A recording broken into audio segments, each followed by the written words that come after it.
नमस्कार, think tank पर आप सभी का स्वागत है।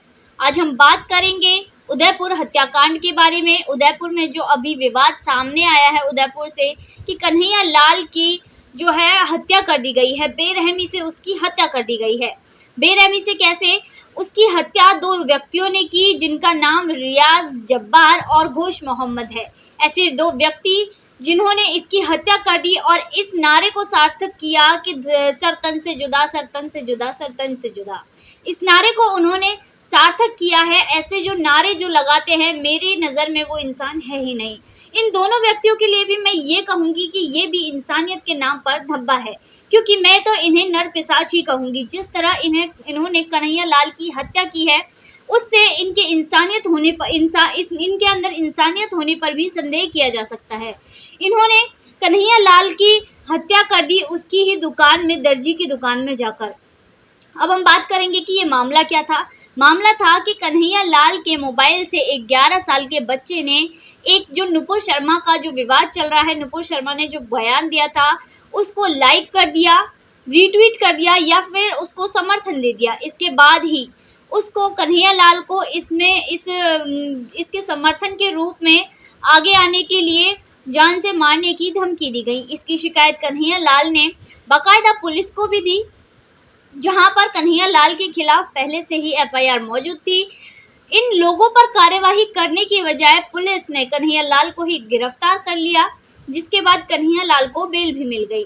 पर इसके बाद कन्हैया लाल ने 6 दिन अपनी दुकान बंद रखी। 7वें दिन जब उसने अपनी दुकान खोली तो यह घटना हो गई। मैं तो घटना नहीं, दुर्घटना कहूँगी। इस दुर्घटना को इन लोगों ने अंजाम दे दिया, जिसके बाद कन्हैया की बेरहमी से हत्या कर दी गई। कन्हैया को मौत के घाट उतार दिया गया। तो अशोक गहलोत की जो सरकार है वो हिंदू विरोधी सरकारों में नंबर 1 पर आती है। बहुत सी ऐसी सरकारें हैं हमारे देश में जो हिंदुओं का विरोध करती हैं, पर अशोक गहलोत की सरकार, राजस्थान की सरकार उनमें से नंबर 1 पर आती है। इसके अलावा आप सभी ने देखा होगा कि यह पहला मामला नहीं है। किस तरह हिंदुओं की शोभा यात्रा पर हमला किया गया, त्योहारों को बिगाड़ा गया, त्योहारों पर इन पर लोगों पर हमला किया गया। तो यही सब कितने सालों से चला आ रहा है। ये कन्हैया लाल का मामला पहला मामला नहीं है, पहले भी ऐसे मामले हो चुके हैं। पहला मामले ऐसे हो चुके हैं, महाराष्ट्र में ऐसा मामला हुआ, इसके बाद यूपी में कमलेश तिवारी के साथ ऐसा हुआ। तो ऐसे बहुत से मामले हैं जो पहले भी इनको ये लोग अंजाम दे चुके हैं। मैं तो ये कहूँगी, ये जो लोग बोलते हैं पिछले 70-75 सालों से और भी ज़्यादा सालों से चला आ रहा है, पर 70-75 सालों से ये ज़्यादा चला आ रहा है कि गंगा जमुनी तहजीब, इसके अलावा सभी धर्म जो है, सभी धर्म एकता सिखाते हैं, सभी धर्म शांति सिखाते हैं और गुनहगारों का कोई धर्म नहीं होता। तो ये सब पाखंड इतने सालों से चला आ रहा है, ये सब इसी का नतीजा है। अब जो उदयपुर के कलेक्टर हैं उन्हीं का बयान देख लीजिए। उनका भी यही कहना है कि जो अपराधी होते हैं उनका कोई मजहब, कोई धर्म नहीं होता। तो इस पाखंड की वजह से ही हमारे जो देश है, हमारे देश में इस अशांति का माहौल है। 90 के दशक को नहीं भूला जा सकता। ये कारनामा बिल्कुल वैसा ही है जैसा कि 1990 में जम्मू और कश्मीर में हुआ था। वहाँ भी हिंदुओं को इसी तरह बेरहमी से मारा गया था।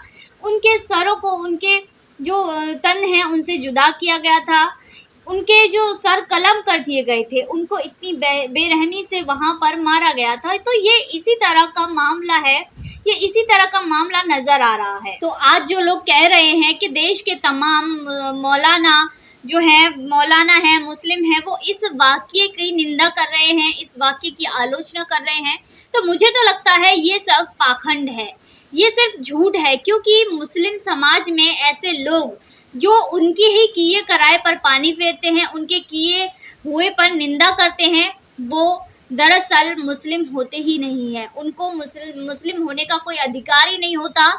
ये मुस्लिम धर्म के लोग खुद कहते हैं कि जो हमारे मजहब की तौहीन करता है वो उसे ज़िंदा रहने की कोई ज़रूरत ही नहीं है, उसे ज़िंदा रहना ही नहीं है।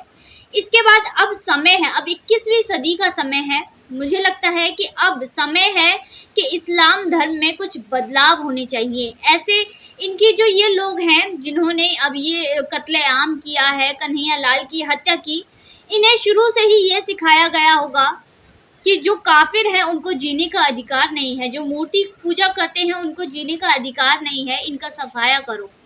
तो यही चीज उनके दिमाग में बचपन से भरी हुई है। दरअसल हत्या के बाद भी इन्होंने एक वीडियो बनाया और जिसको वायरल भी किया, अपलोड भी किया। उसमें ये दोनों हंसते हुए नजर आ रहे हैं, तो इनके चेहरे पर कोई भी शिकन या अफसोस दिखाई नहीं दे रहा कि इन्होंने इतना घिनौना काम किया है, इतने घिनौने काम को इन्होंने अंजाम दिया है, किसी व्यक्ति की इन्होंने हत्या की है। तो इनके जो चेहरे है उस पर कोई भी शिकन दिखाई नहीं दे रही। तो इनका यही कहना है कि काफिरों को जीने का अधिकार नहीं है, काफिरों को, जो इस्लाम नहीं मानता उसको जीने का अधिकार नहीं है। ये दरअसल पाकिस्तानी हगीज को फॉलो कर रहे हैं, जिसका कहना है हिंदुस्तान गजवाए हिंद में बदल जाना चाहिए। हिंदुस्तान गजवाए हिंद, गजवाए हिंद का मतलब है कि इस्लामिक जो देश में परिवर्तित होना चाहिए। जब तक हिंदुस्तान का एक एक हिंदू इस्लाम धर्म कबूल ना कर ले तब तक कयामत नहीं आएगी।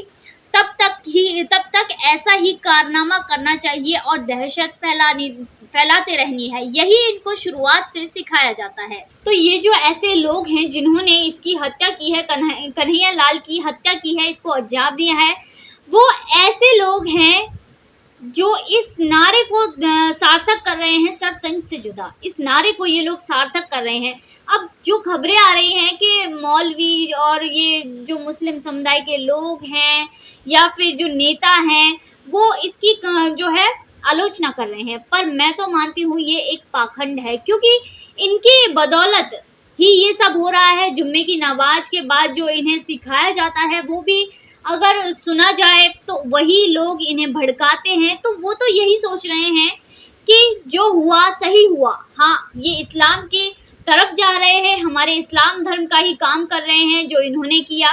तो वो तो इनसे इस घटना से पूरे खुश हैं, पूरे सेटिस्फाइड हैं इनके बारे में। पर इसके अलावा कुछ ऐसे हिंदू भी हैं जो इस मानसिकता के हैं, उनका भी इसमें पूरा हाथ है, उन्होंने भी पूरा साथ निभाया है इन लोगों का। जैसे सुप्रीम कोर्ट में जो जज हैं, वरिष्ठ जज हैं, जिनका नाम है धनंजय चंद्रचूड़, उनके बेटे हैं जिनका नाम है अभिनव चंद्रचूड़। उन्होंने कर्नाटक हाई कोर्ट में कहा कि हिंदू धर्म की आलोचना करना या हिंदुत्व धर्म के जो अपमान है वो कोई जो धर्म का अपमान नहीं माना जाता। अब कल्पना कीजिए कि ऐसे लोग कैसी मानसिकता के होंगे जो ये कह रहे हैं, जो अपने ही धर्म के बारे में ये कह रहे हैं, उनकी मानसिकता क्या है। और एक और कल्पना कीजिए कि यही जिनका नाम है अभिनव चंद्रचूड़, ये आगे जाकर हाई कोर्ट या सुप्रीम कोर्ट में जज का काम बनेंगे। इसके बाद ये कैसा फैसला देंगे, किस मानसिकता के साथ फैसला देंगे, इसके बारे में कल्पना की जा सकती है। जो केंद्र सरकार है, इन्होंने इस केस की जांच का जिम्मा NIA को दे दिया है। इसके बाद जो भी लोग ये नारा लगा रहे थे सर तन से जुदा का, इन सभी पर कार्यवाही होनी चाहिए। जब तक इन सभी पर कार्यवाही नहीं होगी, जो इनका समर्थन कर रहे थे, जो यह नारा लगा रहे थे, तब तक यह सब रुकने वाला नहीं है। गुजरात के पूर्व IPS अधिकारी जो DG बंजारा है, उन्होंने ट्वीट किया और कहा कि मैंने गुजरात से सभी ऐसे जिहादी आतंकियों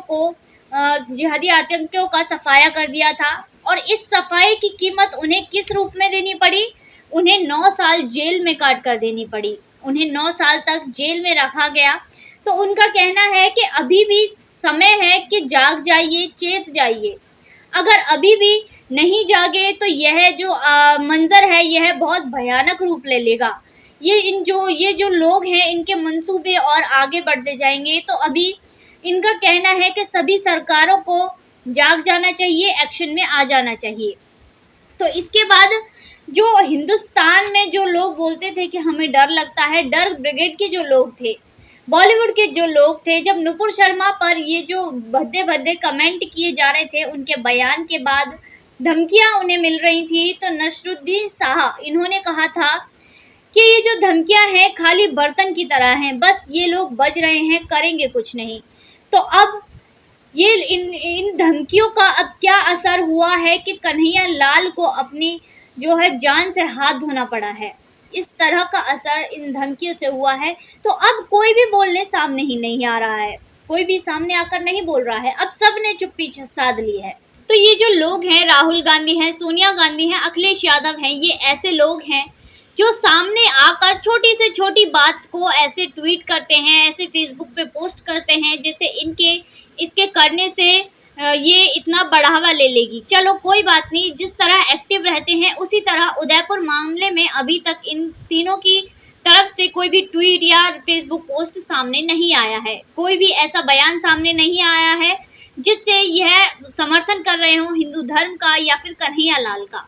पर 2-3 दिन बीत जाने दीजिए, ये लोग सामने तो आएंगे पर कन्हैया लाल के समर्थन में नहीं, बल्कि इन दोनों लोगों को जो हत्यारे हैं इनको जस्टिफाई करने की कोशिश करेंगे, इनके समर्थन में ही ये उतरेंगे। अब देख लीजिए, ये जो हिंदुस्तान का सबसे बड़ा अंग्रेजी अखबार है टाइम्स ऑफ इंडिया, इसके मुंबई संस्करण में देखिए कि हेडिंग के साथ इन्होंने क्या डाला है कि उदयपुर में 2 कस्टमर्स ने एक टेलर की हत्या कर दी।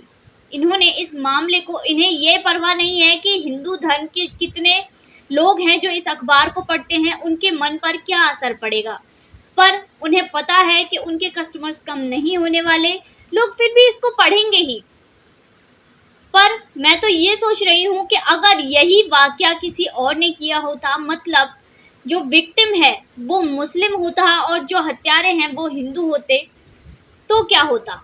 तो यही अखबार इस चीज़ पर इस तरह का लेख नहीं लिख पाता, इस तरह उन्हें कस्टमर्स नहीं बता पाता, इस तरह का लेख वो नहीं लिख पाता, क्योंकि ये सारी चीज़ें बताती हैं कि हमारा देश अभी किस तरफ जा रहा है।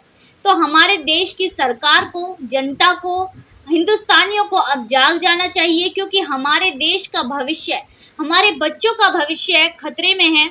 ये सब इन घटनाओं से पता चलता है कि देश कितना खतरे में है। तो आज की वीडियो में बस इतना ही, फिर मुलाकात होगी नई वीडियो नए विषय के साथ। देखते रहिए थिंक टैंक।